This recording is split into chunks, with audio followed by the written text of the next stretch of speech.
নাহমাদুহু ওয়া নুসাল্লি আলা রাসূলিহিল কারীম আম্মা বাদ। আমার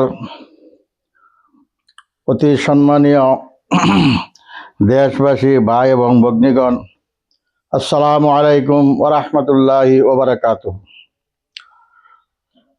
আজকের বিষয় আলোচনা হচ্ছে যে নামাজে আমরা কি পড়ি আর নামাজের কি গুরুত্ব আমরা বুঝি না, সেই সম্বন্ধে আমি দুই চারটি কথা বলবো সূরা ফাতিহা থেকে। আউযু বিল্লাহি মিনাশ শাইতানির রাজিম। বিসমিল্লাহির রাহমানির রাহিম।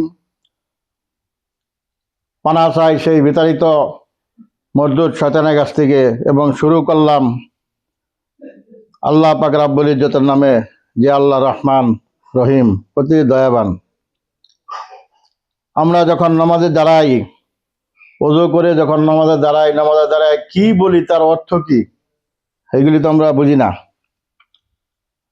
মহতারাম দোস্ত বুজুর্গ, আল্লাহ রাব্বুল আলামিন বলেন, আলহামদুলিল্লাহি রাব্বিল আলামিন আর রহমানির রহিম। নামাজে দাঁড়ানোর পর আল্লাহু আকবার বলে আমরা তাকবীর তাহরিমা বান্ধি। আল্লাহ সবথেকে বড়, আল্লাহ মহান। তাকবীর বান্দার পর আমরা সানা পড়ি।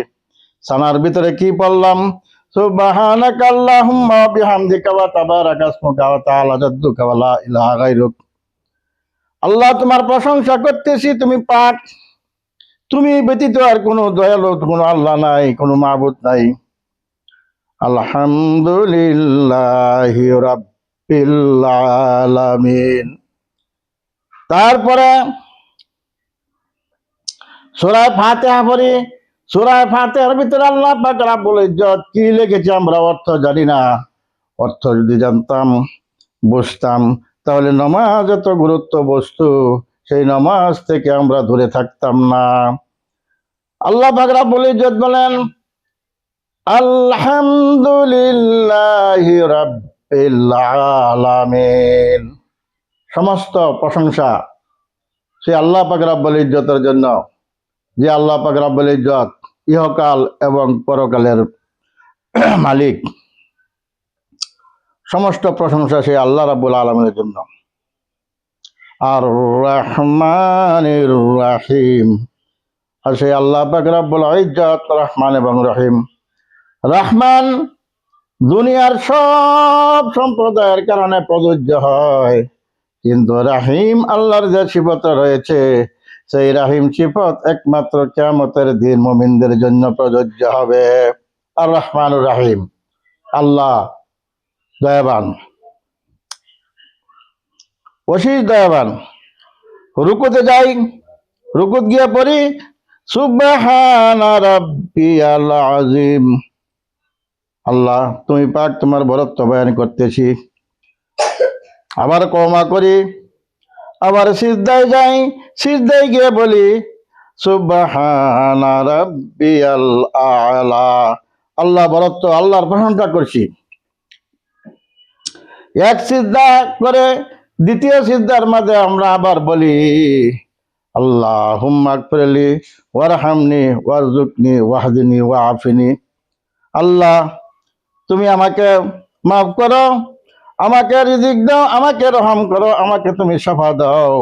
নামাজের মধ্যে এইগুলি আমরা বলি। আমরা যদি বুঝতাম তাহলে নামাজ কখনো আমরা ক্ষতি করতাম না, ছেড়ে দিতাম না। মালিকি ইয়াউমিদ্দিন, আল্লাহ রাব্বুল আলামিনের প্রশংসা করি। মালিকি ইয়াউমিদ্দিন, কাল কিয়ামতের দিনের মালিক একমাত্র আল্লাহ রাব্বুল আলামিন ছাড়া আর কোনো ব্যতীত কেউ হবে না।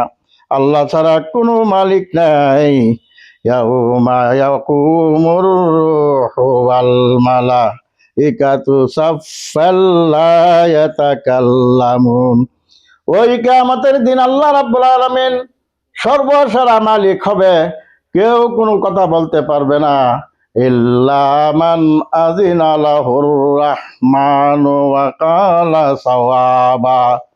আল্লাহ পাক রব্বুল ইজ্জত ওনার কুদরতি সিংহাসনে বসবে, মানুষ রূহ ফেরেশতাগুলি সব এক কাতার কাতার হয়ে দাঁড়ায় যাবে। আল্লাহর সম্মুখে কারো কোনো কথা বলবার সাহস হবে না। আল্লাহ পাক রব্বুল ইজ্জত যে ব্যক্তিকে পারমিশন দিবে সেই ব্যক্তি ব্যতীত আর কেউ কথা বলতে পারবে না। আবার পড়ি, ইয়াকা না'বুদু ওয়া ইয়াকা নাস্তাঈন।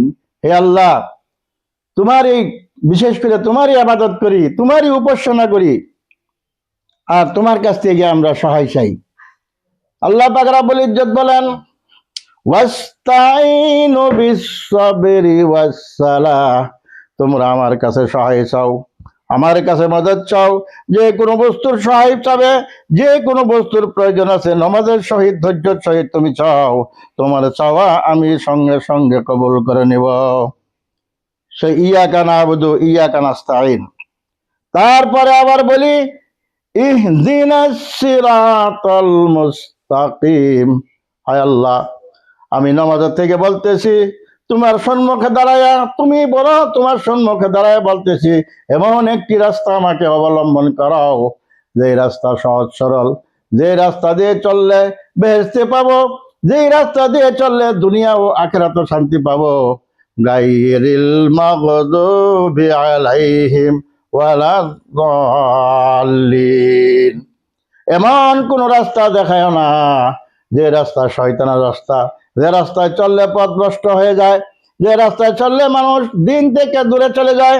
এই রাস্তা তুমি আমাকে দেখায় না, আমাকে এমন একটি রাস্তা দেখাও যে রাস্তায় দুনিয়াতে চলতে পারি, শান্তি হয়, এবং আখিরাতেও আমার শান্তির জীবন হয়ে যায়। বলেন সুবহানাল্লাহ।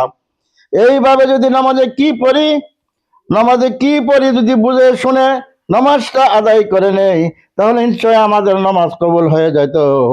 ইন্নাস সালাতা তানহা আনিল ফাহশাই ওয়াল মুনকার। আল্লাহ ইন্না বসা আছে, নিশ্চয়, অবশ্যই। এইভাবে করে তুমি নামাজের সবগুলি গুণাগুণ, নামাজের ভিতরে কি পড়ো যদি বুঝিয়া তুমি চিন্তা করিয়া তুমি যদি এইভাবে নামাজ পড়ো, তাহলে তোমার নামাজটা কবুল হয়ে যেত। আর এই নামাজে তোমাদেরকে খারাপ কাজের থেকে বাঁচাবো। বলেন সুবহানাল্লাহ।